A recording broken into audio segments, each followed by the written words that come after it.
strength throughout this whole. Forget everything.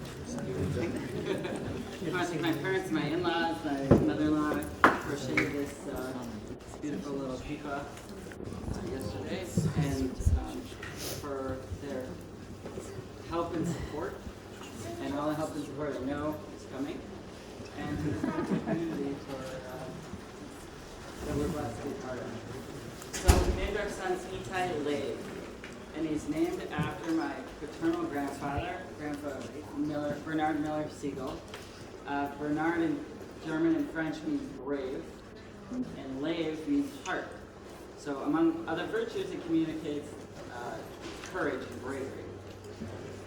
So it's difficult for me to speak about my grandfather because I was so close to him. He passed away when I was already an adult, and he lived 5 minutes from our house. So I have hundreds of memories, and he was also such an amazing personality. So a few words, it seems like it doesn't do justice, but I'll share a few memories. My grandfather was born in Grand Rapids, Michigan, where his grandfather came from Ukraine, and he was drafted into the U.S. Army in World War II. He was an accountant in London during the war, where he acquired the Kiddush cup that we used for the ceremony, an extra large cup that used almost a whole bottle of wine. We were joking with the rabbi that he had to drink the whole thing. And during the war, he wrote letters back and forth to my grandmother every day. And so we're fortunate we have these letters. And he longed to be home, to build a family and a house. And he promised to have fresh flowers on the table every day. Keep fresh flowers on the table. A promise he kept for over 60 years. And when he came back, he had 2 boys and 2 girls. He built a house, and he inherited a family jewelry store, Siegel Jewelers, from his father and uncle, and passed it eventually to his 2 sons, my father and my uncle. And he built his house on an apple orchard. And I remember as a kid, we would climb the apple trees and climb up on the roof and get apples and have apple cider. He was a Renaissance man. He was a lover of life. He loved poetry and travel.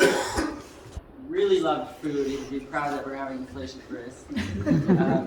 We joked that he remembered every meal he ever had. You could say, "What did you have for dinner in February 16th, 1964?" And he'd turn to my grandmother and say, "Remember, dear, we were in the south of France. We popped in this little bistro. You had the fish, I had the lamb." And we'd hear these stories, and sometimes we'd record under the table on our phone or a tape recorder, just because we knew there were gems, and so we have all these audio recordings. But the secret to my grandfather is he never got old. Although he passed away at 97, he never got old. He lived across the street from a retirement community, and he never liked going there because even the people 20 or 30 years his junior, he said they acted old. And his secret was he never acted old. He had a childlike sense of wonder and humor about him. So we bless our son, Itai Lev, to have the same sense of love, life, and people, community, and family, which was very important to my grandfather as well. His first name, Itai, is also connected to my grandfather. In the Bible, there are 2 Itais in the Book of Kings. They're both fighting in David Amelech's, King David's army. One is a general, Itai Hagiti, and there's a story where King David is fleeing from Absalom, and he tells Itai, "Don't come with me because it's dangerous for you." And Itai says, "Whether I live or whether I die, I'm going to come with you." So there you have the connection of Itai with bravery, and again, my grandfather's name Bernard means bravery. There are 12 months of the year, and there are 12 tribes. So each tribe is connected to a month.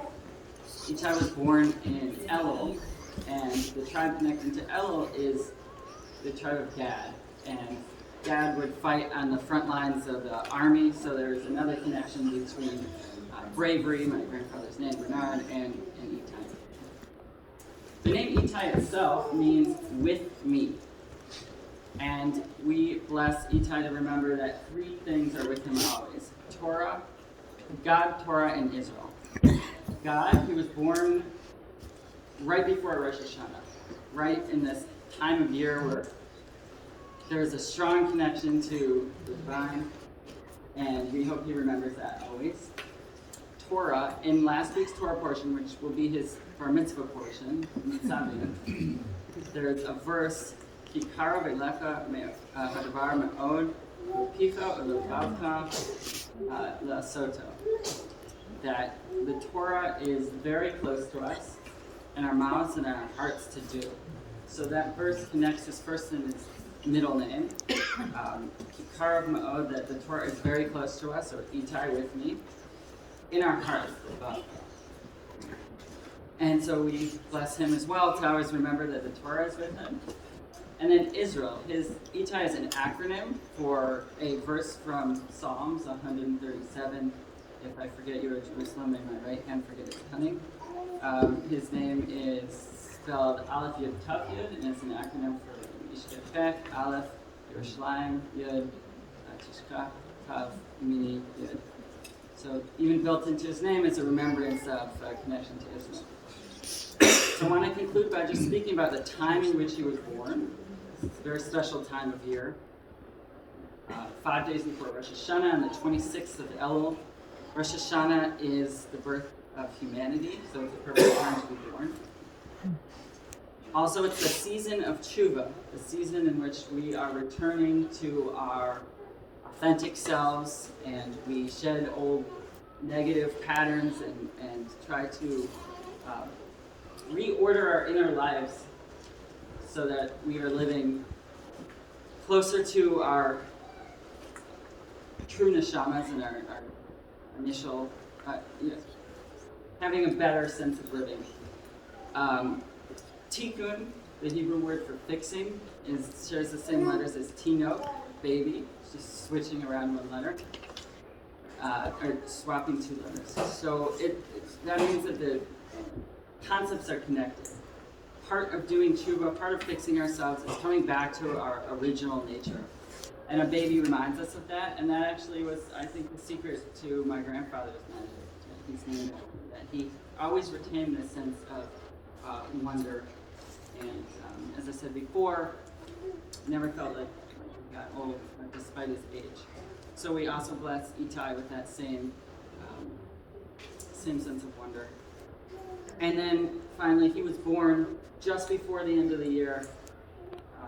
We're at the end of the year, right before the beginning of the year. Beginnings are very easy. Anybody can begin something, start a goal, start a project. There's energy and excitement and vision that's connected with goals and starting something new and starting a new year. Endings are very difficult. It's hard to follow through, and it's hard to close things. And so we bless each time to be able to master both endings and beginnings. And I think that's the key to success in life.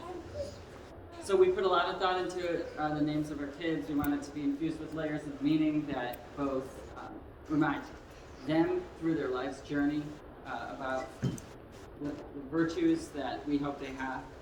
And also as the parents and the community, when we see them, we hope it's a reminder of these elements I spoke about. So as we bless Itai with the virtues of his heart, courage, caring, and loyalty, we also bless him to always remember that God, Torah, and Israel are with him. We bless everybody here with the same and with a happy, healthy new year. Correct.